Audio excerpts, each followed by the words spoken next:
Στο βίντεο αυτό θα ασχοληθούμε με τη σταθερά του Euler και πώς αυτή κατασκευάζεται. Με λίγα ιστορικά στοιχεία πρώτα.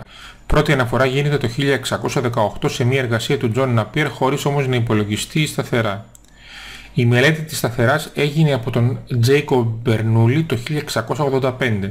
Η πρώτη χρήση της σταθεράς που μας είναι γνωστή ήταν με το γράμμα Β από τον Leibniz το 1690. Η χρήση του συμβόλου ε έγινε αρκετά αργότερα από τον Euler σε διάφορες εργασίες του, μεταξύ αυτών και το Μεκάνικα το 1736.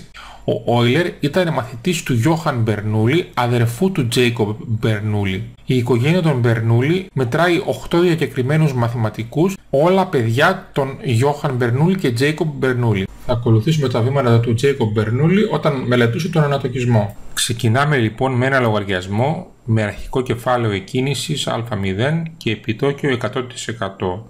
Δηλαδή να διπλασιάζει το αρχικό ποσό στο τέλος του χρόνου. Αυτό λοιπόν καταγράφεται μαθηματικά πάρα πολύ απλά, ότι το ποσό στο τέλος του πρώτου χρόνου θα είναι ίσο με το αρχικό ποσό συν το αρχικό ποσό. Πάμε τώρα ένα βήμα παραπέρα. Θεωρούμε ότι δεν θα γίνεται ο τοκισμός μόνο μία φορά στο τέλος του χρόνου, αλλά θα γίνεται 2 φορές το χρόνο. Στο τέλος κάθε εξαμήνου, και απλά το επιτόκιο θα μοιράζεται μισό στο τέλος του πρώτου εξαμήνου και μισό στο τέλος του δευτέρου εξαμήνου. Έτσι λοιπόν, στο τέλος του πρώτου εξαμήνου, τι θα γίνει? Θα έχουμε το αρχικό ποσό και ό,τι υπάρχει μέσα συν μισό, γιατί δεν θα διπλασιάζεται μισό τη μία φορά, μισό τη δεύτερη. Οπότε, ό,τι είχαμε μέσα στην αρχή της κατάθεσης επί εν δεύτερο, άρα στο τέλος του πρώτου εξαμήνου θα έχουμε το αρχικό μας ποσό επί 1 συν εν δεύτερο, επί 1,5 δηλαδή. Και τώρα ξεκινάει το δεύτερο εξάμηνο. Τι θα γίνει στο δεύτερο εξάμηνο? Θα αρχίζει να τοκίζεται το αρχικό μας ποσό και στο τέλος του εξαμήνου, που θα έρθει η ώρα να τοκιστεί το κεφάλαιό μας, θα έχουμε το κεφάλαιο που είχαμε στο τέλος του πρώτου εξαμήνου συν το μισό από αυτό, αφού έχουμε μοιράσει το επιτόκιο μισό στο πρώτο εξάμηνο και μισό στο δεύτερο εξάμηνο. Αποτέλεσμα λοιπόν αυτής του μοιρασμού θα είναι ότι στο τέλος του δεύτερου εξαμήνου θα έχουμε ότι το ποσό που θα υπάρχει στο λογαριασμό μας θα είναι ίσο με α01 επί 1 συν εν δεύτερο, όπου α01 ήταν το ποσό που είχαμε στο τέλος του πρώτου εξαμήνου. Κάνοντας λοιπόν την αντικατάσταση του α01 από την προηγούμενη παράσταση, έχουμε ότι το τελικό ποσό που θα έχουμε στο λογαριασμό μας στο τέλος του έτους θα είναι ίσο με α0 επί 1 συν εν δεύτερο, ίσο τετράγωνο, το οποίο είναι περίπου 2,25.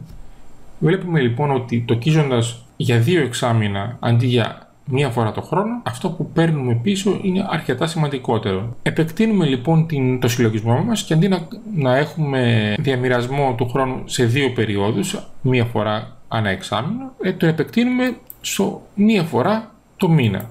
Χωρίζουμε λοιπόν το χρόνο σε 12 κομμάτια και το επιτόκιο το χωρίζουμε γι' αυτό σε 12 κομμάτια. Οπότε στο τέλος κάθε εξαμήνου θα αυξάνεται ό,τι ποσό υπάρχει στο λογαριασμό μας κατά 1/12. Έχουμε λοιπόν στο τέλος του πρώτου μήνα το ποσό θα είναι α10 ίσον α0 επί 1/12. Το ποσό λοιπόν αυτό που είναι τώρα μέσα στο λογαριασμό μας, στο τέλος του δεύτερου μήνα αυτό είναι που θα τοκιστεί.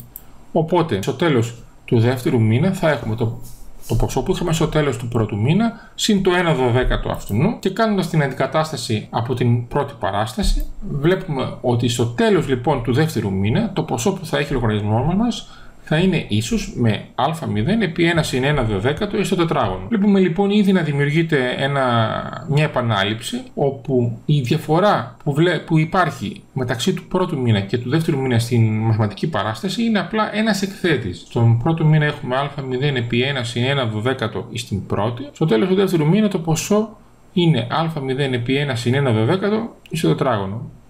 Συνεχίζουμε για το τρίτο μήνα, όπου κάνοντας ακριβώς τις ίδιες πράξεις, δεν αλλάζει τίποτα, και αντικαθιστώντας την ποσότητα, το ποσό που έχουμε στο τέλος του δεύτερου μήνα από τις σχέσεις που βγάλαμε στο προηγούμενο βήμα, καταλήγουμε ότι το τελικό ποσό στο τέλος του τρίτου μήνα θα είναι ίσο με το αρχικό ποσό επί 1 συν 1/12 ή στην τρίτη.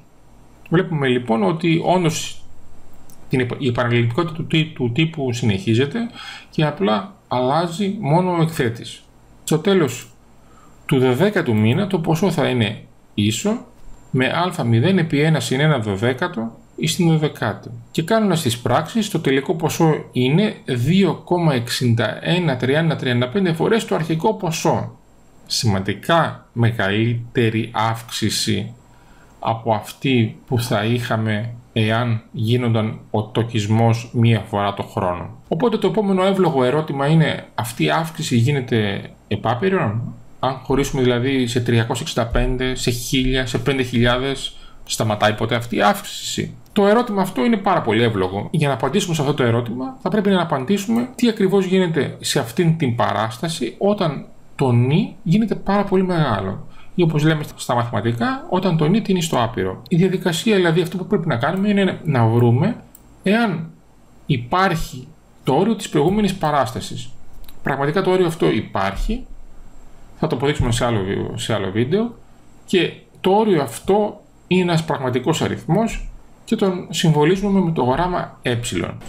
Ο αριθμός ε λοιπόν είναι η αύξηση ανά μονάδα κεφαλαίου, όταν δηλαδή το αρχικό κεφάλαιο είναι μοναδιαίο, σε μία χρονική περίοδο, ένας χρόνος, όταν ο ανατοκισμός γίνεται σε κάθε χρονική στιγμή, δηλαδή όταν τα διαστήματα που χωρίζουμε τον χρόνο είναι πάρα πολλά. Και το ποσό στο τέλος του χρόνου είναι ίσο με το αρχικό κεφάλαιο επί τον αριθμό ε.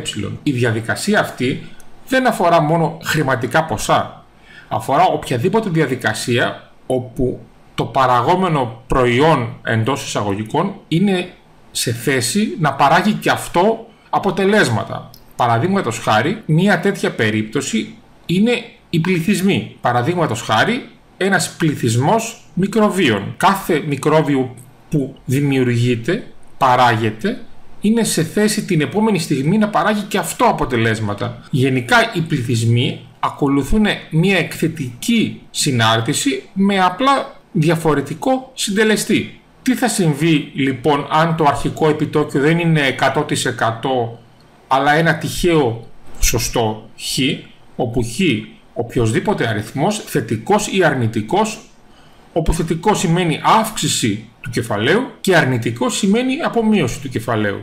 Κάνοντας ακριβώς τις ίδιες πράξεις, βάζοντας στη θέση της μονάδας που αντιπροσωπεύει το 100% επιτόκιο τον αριθμό χ που έχουμε επιλέξει, θα βρούμε ότι το κεφάλαιό μας στο τέλος του ενός έτους, με τον ανατοκισμό να συμβαίνει διαρκώς, θα είναι ίσο με την ποσότητα που βλέπουμε στον κόκκινο τετράγωνο, δηλαδή α0 επί το όριο όταν το νη τίνει στο άπειρο του 1 συν χ δια νη στην νη.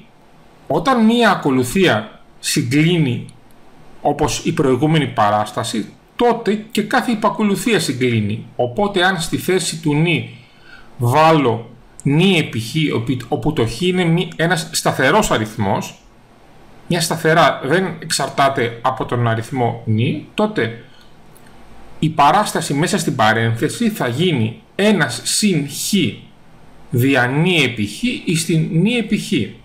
Όμως τώρα μπορώ να απλοποιήσω το χ από τον αριθμητή και τον παρονομαστή, με συνέπεια η παράσταση μέσα στην παρένθεση να είναι ίση με 1 συν 1 δια νη ή στην νη επί χ. Αυτό που μπορώ να κάνω τώρα είναι να βγάλω το χ από το όριο, γιατί ο αριθμός χ είναι σταθερός και δεν εξαρτάται από το νη, από την ακολουθία. Συνεπώς μπορεί να βγει από την παράσταση, από το όριο, και μέσα στο όριο μένει το όριο του 1 συν 1 δια νη ή στην νη όταν νη επί χ τίνει στο άπειρο. Όταν μία ακολουθία συγκλίνει και κάθε υπακολουθία τη συγκλίνει στο ίδιο όριο. Συνεπώς η παράσταση μέσα στην αγγείλη συγκλίνει σε ένα συγκεκριμένο αριθμό, στον αριθμό ε που γνωρίζουμε. Συνεπώς, όταν έχουμε ένα τυχαίο επιτόκιο χ και ακολουθούμε την ίδια διαδικασία ανατοκισμού, το αρχικό μας κεφάλαιο συγκλίνει στον αριθμό α επί ε ή στην χ, και με αυτόν τρόπο αυτό ορίζεται ουσιαστικά και η συνάρτηση ή στην χ. Δηλαδή ή στην χ είναι η αύξηση αναμονάδα κεφαλαίου σε μία χρονική περίοδο όταν ο ανατοκισμός είναι ίσος με χ% και γίνεται σε κάθε χρονική στιγμή. Ας συνοψίσουμε. Ο αριθμός ε είναι ο τόκος που προκύπτει όταν ο ανατοκισμός γίνεται συνεχώς και σε κάθε περίοδο με επιτόκιο 100%. Ο αριθμός ε είναι το όριο της παράστασης ίσον το όριο του 1 συν 1 διανύει στην νη. Επίσης, η συνάρτηση f του χ ίσον στην χ μας δίνει τον τόκο που προκύπτει όταν ο ανατοκισμός γίνεται συνεχώς και σε κάθε περίοδο με επιτόκιο χ ανά έτος, όπως φαίνεται στην παράσταση ή στην χ ίσον το όριο του νη τίνει στο άπειρο 1 συν χ διανύει στην νη. Επίσης, εάν εφαρμόσουμε την παραπάνω σχέση για χ ίσον μείον 1, τότε θα έχουμε το a στην μείον 1, δηλαδή το 1 δια ε, είναι ίσο με το όριο του 1 μείον 1 διανύει στην νη. Μια σημαντική σχέση που είναι καλό να τη θυμόμαστε, γιατί εμφανίζεται πολύ συχνά. Ο ίδιος μηχανισμός, όπως είπαμε νωρίτερα, λειτουργεί αν στη θέση της λέξης κεφάλαιο βάλουμε τη λέξη πληθυσμός. Όπου πληθυσμός μπορεί να είναι πληθυσμός από οποιοδήποτε ζωντανό οργανισμό, μικρόβια, και στη θέση της λέξης επιτόκιο βάλουμε το ρυθμό αναπαραγωγής ή το ρυθμό εξαφάνισης. Η αντίστροφη της συνάρτησης f του χ ίσον a στην χ είναι η συνάρτηση g του χ ίσον λογάριθμος, φυσικός λογάριθμος του χ, με τη βασική ιδιότητα ότι ο φυσικός λογάριθμος του a στην χ είναι ίσος με χ.